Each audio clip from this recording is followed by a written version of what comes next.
وعباد الرحمن، اللہ کہتا ہے رحمان کے بندے کون ہیں؟ پہلا وصف الذین یمشون علی الارض ہونا، جو زمین پہ بڑی عاجزی کے ساتھ چلتے ہیں۔ یہ پہلی صفت ہے اللہ کے بندوں کی۔ میں نے پہلے عرض کیا یہ نسخہ، یہ معیار اللہ دے رہا ہے۔ رحمان کے بندے اکڑ کے نہیں چلتے، رحمان کے بندے متکبر نہیں ہوتے، گھمنڈی نہیں ہوتے۔ اور یاد رکھیے گا انسان کی چال سے ہی اس کے مزاج کا پتہ چلتا ہے۔ جو انسان کا فیس ہے نا، اس سے اس کے مائنڈ کا، جذبات کا پتہ چلتا ہے۔ چال ڈھال سے اس کے رویے کا پتہ چلتا ہے کہ یہ عاجز انسان ہے یا متکبر انسان ہے۔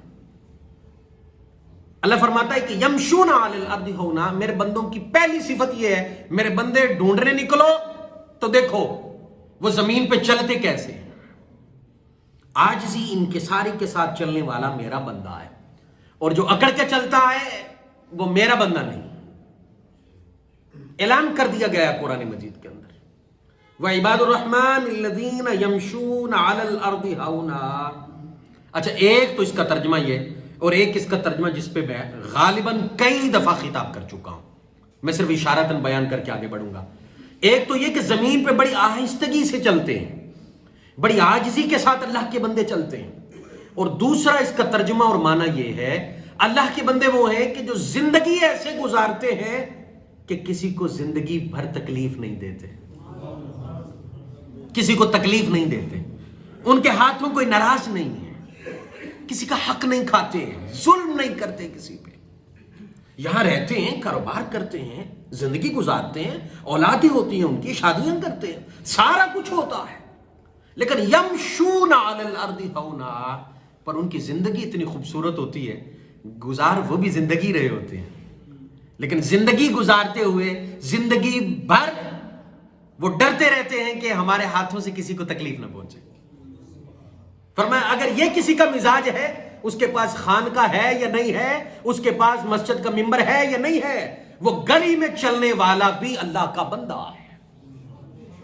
اگر یہ صفت اس میں ہے، اور اگر یہ صفت اس میں نہیں ہے، تو ممبر پہ بیٹھ کے چاہے وہ خطاب ہی کیوں نہیں کر رہا ہے، وہ خطیب ہو سکتا ہے، اللہ کا بندہ نہیں ہو سکتا، وہ مبلغ ہو سکتا ہے، وہ اللہ کا بندہ نہیں ہو سکتا۔ وعباد الرحمن، رحمان کے بندے وہ ہیں الذین یمشون علی الارض ہونا، جو زمین پہ بڑی آہستگی سے چلتے ہیں، زندگی یوں گزارتے ہیں کسی کو تکلیف نہیں دیتے۔ اور آگے سنیے گا دوسری صفت اللہ بیان فرما رہا ہے، وَإِذَا خَاطَبَهُمُ الْجَاهِلُونَ قَالُوا سَلَامًا۔ فرمایا ہاں، اگر ان سے کوئی اکھڑ طبیعت ملتا ہے، کوئی ان کے ساتھ بدتمیزی کر دیتا ہے، کوئی ایسی بات کہہ دیتا ہے جو ان کے مزاج کے خلاف ہے، فرمایا پہلے تو یہ کسی کو تکلیف نہیں دیتے، عاجز لوگ ہیں۔ اب اگر کوئی تکلیف دیتا ہے تو اللہ فرماتا ہے قالوا سلاما، اسے سلامتی کی دعائیں دیتے ہوئے بڑے پیار کے ساتھ الگ ہو جاتے ہیں۔ 4-5 سنا کے الگ نہیں ہوتے، بڑا فرق ہے۔ میں اگر آپ سے علیحدگی اختیار کرنا چاہتا ہوں، مثال کے طور پہ مجھے آپ کے مزاج پسند نہیں، آپ نے بدتمیزی کی، اب کیا ہے، ایک تو طریقہ یہ ہے کہ میں آپ کو 2-4 سنا کے الگ ہو رہا ہوں۔ جیسے خاندانوں میں کیا ہوتا ہے، تیرے گھر دا پانی نہیں میرے تے آرام، ہماری خوشی غمی ختم، تو الگ میں الگ، تیرا راہ الگ میرا الگ، یہ ہے جواب دے کے الگ ہونا۔ یہ رحمان کی بندوں کی صفات نہیں ہے۔ فرمایا وَإِذَا خَاطَبَهُمُ الْجَاهِلُونَ، جاہل اکھڑ طبیعت وہ آپ سے ملتا ہے، آپ کے مزاج کے خلاف بات کر دیتا ہے، چاہے آپ کے خاندان میں ہے، آپ کی فیملی میں، آپ کے دوستوں میں، آپ کے معاشرے میں، آپ کے ساتھ کاروبار کرتے ہیں، جہاں آپ جاب کر رہے ہیں، کہیں پہ بھی کوئی اکھڑ طبیعت ہے، تو فرمایا قالوا سلاما، یہ اس کے لیے ہدایت کی دعا کرتے ہوئے طریقے سے الگ ہو جاتے ہیں، اسے محسوس بھی نہیں ہونے دیتے۔ یہ رحمان کے بندے کی صفت ہے۔ اس کی دل آزاری کر کے الگ ہونا کو الگ ہونا نہیں ہوتا، 2-4 سنا کے الگ ہونا نہیں ہوتا، وہ جواب دینا ہوتا ہے۔ ہٹ درمی میں آپ کا جواب بھی ایسا ہو کہ آج نہیں، کل نہیں، 10 دن بعد نہیں، سال بعد تو فکر آئے یار اس بندے نے، میں نے تو اس کے ساتھ بدتمیزی کی تھی، اس نے بڑے خوبصورت انداز میں مجھے جواب دیا تھا۔ پھر بھی اس کے لیے ہدایت کی دعائیں کرتے رہیں. قالوا سلاما, سلامتی کی دعائیں کرتے رہے. اللہ فرماتا ہے کم تے بڑا مشکل ہے, پر جس میں ہوگا وہ ہوگا میرا ہی بندہ. یہ اعلان اللہ ہے وہ میرا بندہ, جس میں یہ عادتیں ہیں وہ رحمان کا بندہ ہے. اعلان ہے قرآن میں اللہ کا. اب آپ نے غور کرنا ہے کس کا بندہ بننا. یہ ٹائٹل عباد الرحمن قرآنی ٹائٹل, اس کے سائے میں کس نے آنا ہے؟ اس کے سائے میں جو آنا چاہتا ہے وہ اپنا مزاج کیوں بنا لے. میں نے پہلے عرض کیا کچھ نہیں جاتا بندے کا, عزت ملتی ہے. یہاں کی عزت عارضی, یہاں کی ذلت عارضی ہے. یہیں بھی عزت ہے, یہاں پہ بھی ذلت, غم یہاں پہ بھی ہے, خوشی یہاں پہ بھی ہے. لیکن یہ جو کچھ ہے عارضی. اللہ کہتا ہے عارضی کا سودا کر اور مستقل لے لے, وہ دائمی لے لے, آخرت کی عزت لے لے. جھک جانے سے گھٹ گئی, حضور نے فرمایا میدان معاشر ہم سے لے لینا. جھکنے سے تیری عزت بڑھے گی, تیرا قد بڑھے گا. ہاں, اکڑنے سے نہیں بڑھے گا, وہ اللہ نے بتا دیا وہ نہیں ہوگا. تو فرمایا رحمان کے بندے وہ ہیں جو زمین پہ بڑی آہستگی سے چلتے ہیں, یہاں پہ رہتے ہوئے کسی کو تکلیف نہیں دیتے. اور دوسرا, اگر کوئی اکھڑ طبیعت ان سے ٹکر بھی لیتا ہے, ہاں یہاں پہ قرآن میں ان پڑھ کا لفظ نہیں آیا, بڑی غور طلب بات ہے, جاہل کا لفظ آیا ہے. علم والا بھی جاہل ہو سکتا ہے. کیوں؟ جاہلیت کا تعلق پڑھائی کے ساتھ, علم کے ساتھ نہیں ہے, مزاج کے ساتھ ہے. ہو سکتا ہے ان پڑھ جاہل نہ ہو, اور ہو سکتا ہے پڑھا لکھا جاہل ہو. اللہ نے یہاں پہ ان پڑھ کا لفظ استعمال نہیں کیا, بلکہ کیا کیا؟ جاہل. ہو سکتا ہے ڈگریوں کے انبار ہو سکتا ہے علم بہت زیادہ ہو, پر مزاج کے اعتبار سے جاہل ہو, اکھڑ طبیعت ہو. تو اللہ نے کہا کوئی اکھڑ طبیعت تم سے ملے اور تم سمجھتے ہو کہ تمہارا اس کے ساتھ بات کرنا, یہاں رہنا, یہ مجھے گوارا نہیں ہے, میری طبیعت کے عین مطابق نہیں ہے. قالوا سلاما, دعائیں دیتے ہوئے اسے خبر تک نہ ہو, سائڈ پہ ہو جاؤ, اور اس کے لیے ہدایت کی دعائیں کرتے رہو. یہ عباد الرحمن کی صفات. تیسری صفت پھر فرمایا والذین یبیتون لربہم سجدا وقیاما. فرمایا رحمان کے بندے پتہ ہے کون ہیں؟ فرمایا یہ وہ لوگ ہیں جو اپنے رب کے لیے سجدہ ریزی اور قیام میں راتیں بسر کرتے ہیں. وہ دن کو تو جو ہم نے فرض کیا ہے وہ 5 وقت کی نماز وہ پڑھتے ہیں, لیکن میرے بندے خاص یہ جو ٹائٹل ہے عباد الرحمن کا, ان کا مزاج ایسا ہے کہ یہ راتوں کو اٹھ کے میرے حضور سجدے کرتے ہیں. اور فرمایا کہ ان کی رات کی جو کیفیت ہے وہ مختلف ہوتی ہے غافلوں سے. ہم جیسے غافل رات کو ٹانگیں پھیلا کے سوئے رہتے ہیں, ساری رات سوئے رہتے ہیں. کیوں؟ من میں اللہ کی محبت نہیں ہے, من میں پیار نہیں کہ جو اٹھائے بندے کو. اس ذات کی محبت ہوتی تو وہ اس طرح انسان کو غفلت کے ساتھ سونے دیتی وہ محبت. فرمایا جو میرے بندے ہیں, جو مجھ سے پیار کرتے ہیں, مجھ سے محبت کرتے ہیں, پھر ان کی راتیں غفلت میں نہیں گزرتے. جب کبھی بھی رات کا پچھلا پہر ہے یا جب کبھی انہیں وقت ملتا ہے, اٹھ کے میرے حضور سجدے کرتے ہیں, قیام کرتے ہیں.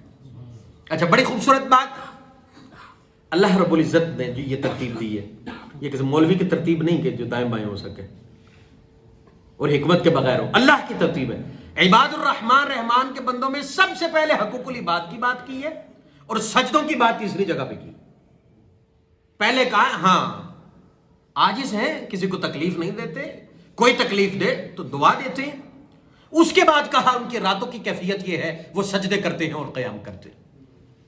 حالانکہ سجدہ اللہ کو ہے, قیام اللہ کو ہے, اس کا ذکر پہلے آتا کیونکہ وہ سب سے بڑا ہے. اللہ نے کہا نہیں, میں نے ان سجدوں کو کیا کرنا کہ جس کے طبیعت کے اندر نرمی کوئی نہیں.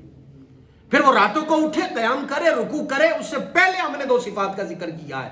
اگر اس کے مزاج میں ہے تو پھر راتوں کو اٹھنے والا بھی ہمارا بندہ ہے, اور اگر اس کی طبیعت کے اندر اکھڑ پن ہے, اس کی طبیعت میں عاجزی نہیں ہے, لوگ اس سے راضی نہیں ہیں, تو پھر راتوں کو اٹھنا بھی اس کا بیکار ہے, ہمیں نہیں قبول.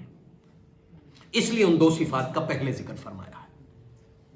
اس کے بعد پھر فرمایا والذین, تیسری صفت والذین یقولون ربنا اصرف عنا عذاب جہنم. فرمایا میرے بندے, رحمان کے بندے وہ ہیں کہ راتوں کو اٹھتے ہیں نا جب سجدے کرتے ہیں, قیام کرتے ہیں. فرمایا پھر اس کے بعد ان کی چوتھی صفت اور مزاج کا اللہ ذکر فرما رہا ہے. فرمایا یہ وہ لوگ ہیں یقولون ربنا اصرف عنا عذاب جہنم, جو ہر وقت یہی عرض کرتے رہتے ہیں مولا ہم سے دوزخ کا عذاب دور کر دے، ہٹا دے، ہر وقت یہی میرے حضور دعائیں کرتے رہتے ہیں، عذاب جہنم سے ڈرتے رہتے ہیں، دعائیں کرتے ہیں مالک جہنم سے بچانا۔ ہمارے مزاج کیا ہیں؟ نافرمانی بھی کرتے ہیں اور ڈٹے بھی ہوئے ہیں، اور پھر بندہ یہ کہے ہاں وہ بخش دے گا، بھئی بخشنا تو اسی نے ہی ہے، کائنات میں ہے کسی اور کا اختیار؟ لیکن میں نے پہلے عرض کیا تھا کہ اس سے محبت نہیں ہے کہ نافرمانی ڈٹ کے ہو اور اس نیت پہ ہو کہ چھوڑ دے گا، اس نیت پہ نافرمانی کرے اللہ کی، نہیں، اللہ کہتا ہے نہیں۔ ان کے مزاج ایسے ہیں، ہر وقت یہ دعائیں کرتے رہتے ہیں مالک ہمیں جہنم سے بچا لینا، جہنم سے بچا لینا۔ ان عذابھا کان غراما، اللہ کہتا ہے بے شک اس کا عذاب بڑا ہی مہلک ہے۔ ہر وقت جہنم سے نجات کی دعا کرتے رہتے ہیں، اور پھر اللہ رب العزت فرماتا ہے ان کی پتہ ہے ایک اور صفت جو پانچویں صفت ہے، وہ کیا؟ اللہ فرماتا ہے میرے بندے وہ ہیں والذین اذا انفقوا لم یسرفوا ولم یقتروا وکان بین ذلک قواما، فرمائیے وہ لوگ ہیں جب خرچ کرتے ہیں تو بے جا نہیں اڑاتے، بے جا نہیں اڑاتے، اسے کیا غرض ہے؟ وہ ضرورت سے زائد، وہ قدر کرتا ہے پیسے کی، وہ پیسے کی قدر کرتا ہے۔ اللہ آپ کو پیسہ دے، آپ کو مال دے، اس کی قدر کرنا یہ شکر ہے۔ اللہ تللو میں اڑا دینا یہ نہ شکری ہے، آپ کی ضرورت ہی نہیں ہے، صرف دکھلاوا ہے، اس کے لیے آپ خرچ کر رہے ہیں۔ اللہ فرماتا نہیں، میرے بندے پتہ کیوں ہیں؟ والذین اذا انفقوا لم یسرفوا ولم یقتروا، میرے بندے جب خرچ کرتے ہیں تو خرچ کرتے وقت بے جا نہیں اڑاتے، خیال کرتے، اور یہ بھی نہیں کہ وہ اتنی کنجوسی کرتے ہیں کہ پھر دیتے کوئی نہیں۔ میں نہیں، یہ میرے بندوں کا مزاج نہیں ہے۔ خرچ بھی کرتے، ان کے مزاج کے اندر ہے، بخل بھی نہیں کرتے، خرچ بھی کرتے، پر حد سے تجاوز بھی نہیں کرتے، ایک لمٹ میں رہتے۔ وَكَانَ بَيْنَ ذَلِكَ قَوَامًا، اللہ کہتا ہے وہ جو اعتدال کی حد ہے، میانہ روی ہے، میرے بندے اس پہ قائم رہتے، لمٹ میں رہتے ہیں۔ دیکھیں نا، دو اینڈ ہیں، ایک ہے حد سے بڑھنا اور ایک یہ ہے کہ خرچ کرنا ہی نہیں ہے۔ اللہ کہتا نہیں، وہ درمیان میں رہتے ہیں، اعتدال پہ رہتے ہیں۔ والذین اذا انفقوا لم یسرفوا ولم یقتروا، فرمایا یہ وہ لوگ ہیں کہ جب خرچ کرتے ہیں تو نہ بے جا اڑاتے ہیں نہ تنگی کرتے ہیں، اور ان کا خرچ کرنا اعتدال پہ مبنی ہوتا ہے۔ یہ پانچویں صفت ہے اللہ کے بندوں کی۔ چھٹی صفت،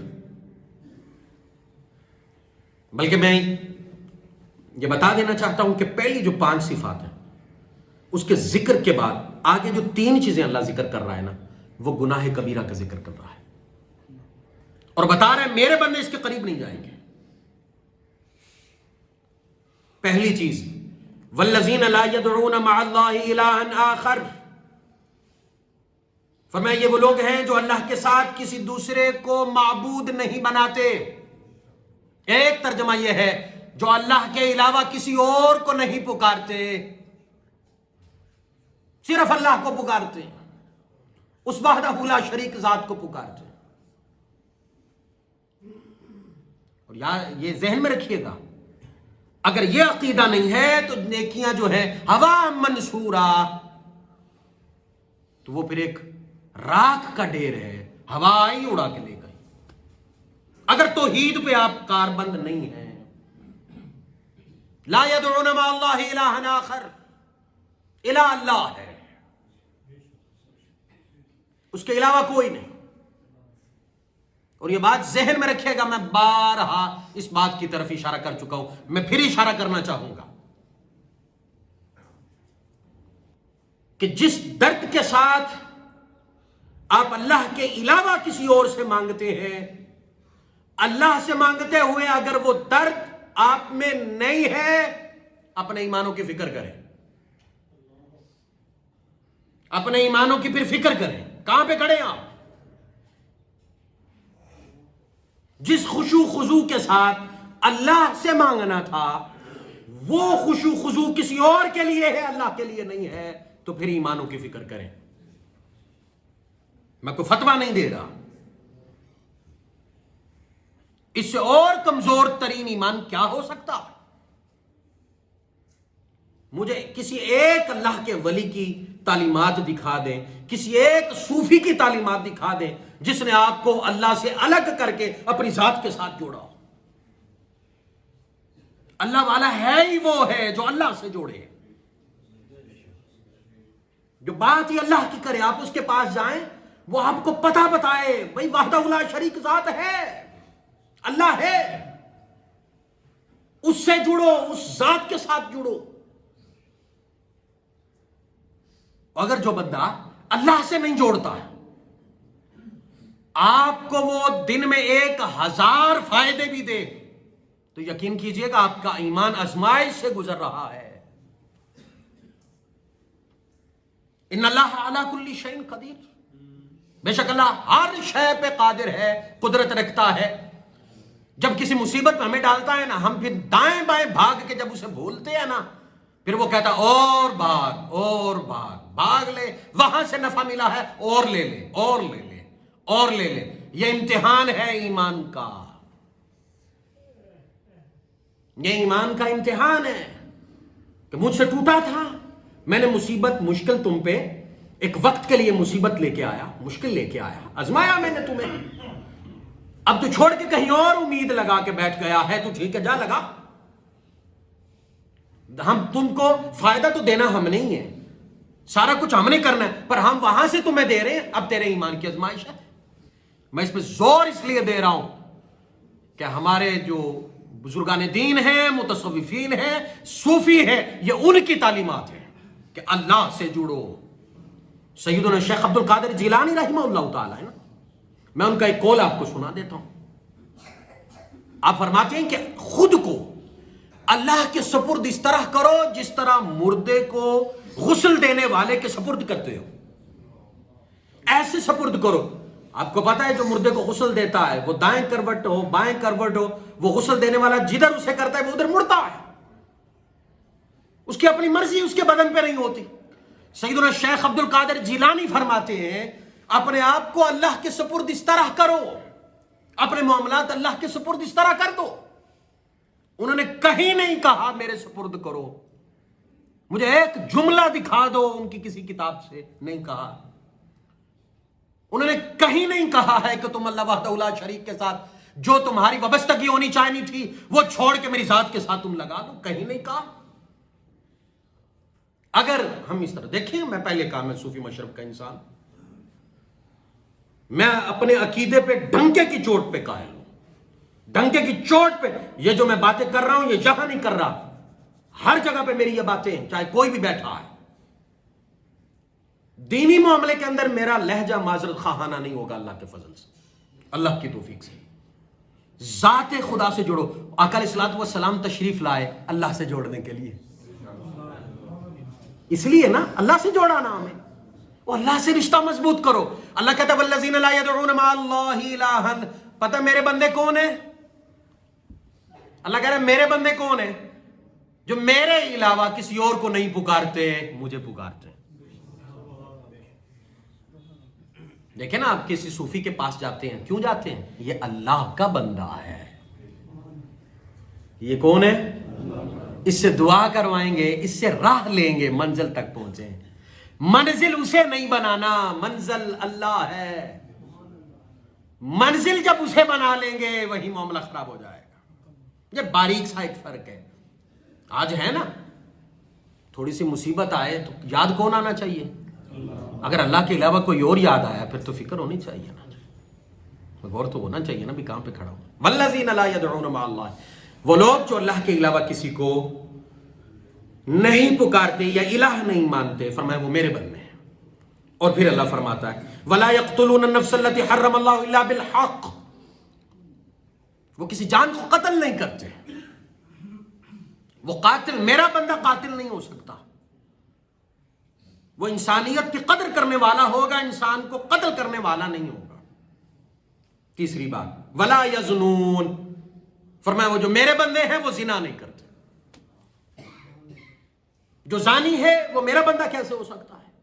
جو میرا بندہ ہے وہ زانی کیسے ہو سکتا ہے؟ اللہ واضح طور پہ نشانیاں بتا رہا۔ اب ہر بندے نے غور کرنا ہے ہم کہاں پہ کھڑے ہیں۔ یہ تین بڑے گناہ، شرک، قتل، زنا، تینوں کو اللہ قرآن میں ایک آیت پہ بیان فرما رہا ہے۔ میرا بندہ میرے علاوہ کسی کو نہیں پکارے گا، معبود نہیں مانے گا، الہ نہیں مانے گا، اس کی منزل کوئی اور نہیں ہوگا، میں ہوں گا۔ میرا بندہ قتل نہیں کرنے والا ہوگا، میرا بندہ زانی نہیں ہوگا، زنا کرنے والا نہیں ہوگا۔ آقا علیہ الصلوۃ والسلام نے فرمایا جب کوئی بندہ گناہ کرتا ہے، زنا کرتا ہے، فرمایا اس کے دل سے ایمان نکل کے پرندے کی طرح اس کے سر پہ رہتا ہے، جب تک وہ توبہ نہ کر لے، اللہ اسے معاف نہ کر دے، ایمان دوبارہ اس کے بدن میں داخل ہی نہیں ہوتا۔ غور کریں، عین اسی وقت بلاوا آ گیا تو کیا کریں گے؟ موت آ گئی تو کیا کریں گے؟ میں بارہا کہہ رہا ہوں یہ چیزیں بیان کر کے، میں آپ کو ڈرا نہیں رہا۔ میں نے پہلے عرض کیا تھا اللہ کی نافرمانی سے ڈرنا ہے، اللہ سے نہیں ڈرنا۔ اللہ سے محبت کرنی، اللہ سے پیار کرنا، یہ صرف غفلت سے جگایا جا رہا ہے جو قرآن جگاتا ہے۔ ولا یظنون، آگے اللہ پتہ کیا کہتا ہے؟ وَمَن يَفْعَلْ ذَلِكَ يَلْقَ أَثَامًا، جو شخص یہ کام کرے گا وہ سزائے گناہ پائے گا۔ اللہ کہتا ہے اسے سزا دیں گے ہم، میں نہیں کہہ رہا، اللہ کہہ رہا ہے۔ مجھے تو یہ بھی اختیار نہیں میں کسی کو جنتی کہوں یا جہنمی کہوں۔ ہاں جنتی اچھی امید تو آپ لگا سکتے ہیں، لیکن کسی کو آپ جہنمی نہیں کہہ سکتے، چاہے جیسا بھی ہے، مالک کی مرضی۔ لیکن اللہ کہہ رہا ہے وَمَن يَفْعَلْ ذَلِكَ يَلْقَ أَثَامًا، تین بڑے گناہ کبیرہ کا ذکر فرما کے اللہ کہہ رہا ہے جو باز آ گیا، جو نہ آیا تو سن لو، پھر یلقا أثاما، پھر وہ گناہ کی سزا پائے گا۔ آگے فرمایا یضاعف له العذاب یوم القیامہ، اس کے لیے قیامت کے دن دگنا عذاب کر دیا جائے گا۔ وَيَخْلُدْ فِيهِ مُهَانًا، اور اس میں ذلت کے ساتھ ہمیشہ رہے گا، پھر ہم باہر نہیں نکالیں گے اسے۔ آپ کو پتا ہے زنا یہ اتنا بڑا گناہ ہے، میں نے حدیث میں پڑھا تھا کہ باقی ہر کسی کو اللہ جہنم سے نکال دے گا، زانی ہمیشہ کے لیے جہنم میں رہے گا۔ دوسری اس کی بڑی سزا میں نے بارہا آپ کو سنائی کہ اللہ بندے سے ناراض ہو جاتا ہے جو بندہ زنا کرتا ہے۔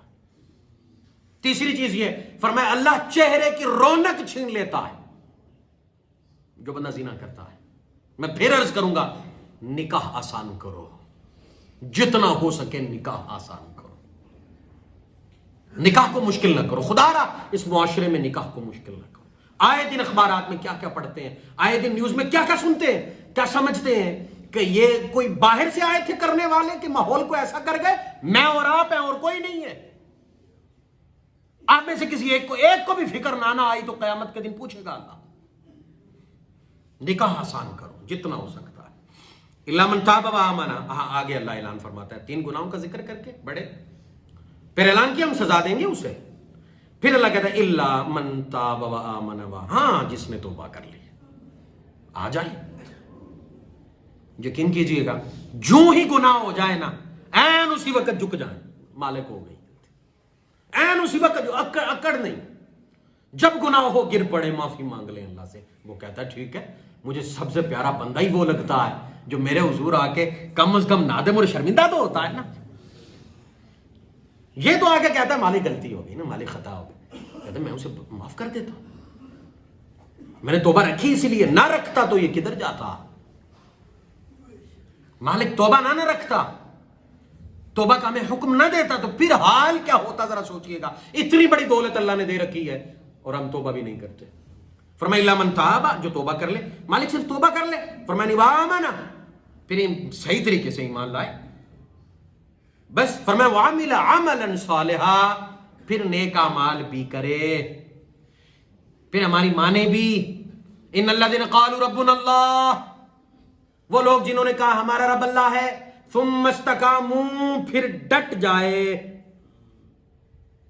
سورہ صف میں اللہ کیا کہتا ہے یا ایھا الذین آمنوا، اے ایمان والو، لما تقولون ما لا تفعلون، وہ کچھ کیوں کہتے ہو جو کرتے نہیں ہو۔ جب مجھے وحدہ لا شریک مانا تھا اب کیوں نہیں میری مانتے؟ لما تقولون ما لا تفعلون، اب تمہیں کیا ہوگا؟ اور اللہ کہتا ہے کبر مقتا عند اللہ ان تقولوا ما لا تفعلون. اللہ کہتا ہے سب سے بڑا بدبخت وہ ہے کہ جو کہتا ہے اس پہ پورا بھی کوئی نہیں اترتا. کہا نہیں تھا وہ اللہ ایک ہے، ہم اسی کی مانیں گے، اسی کے حضور سجدے کریں گے، اسی کو ہی پکاریں گے، غلطی ہوگی اسی کے حضور توبہ کریں گے. اب کیا ہو گیا اس کو؟ لما تقولون ما لا تفعلون. اللہ کہتا ہے جو زبان سے کہا تھا کیوں نہیں اب پورا کرتے؟ کرو نا، ڈٹو نا اپنی بات پہ.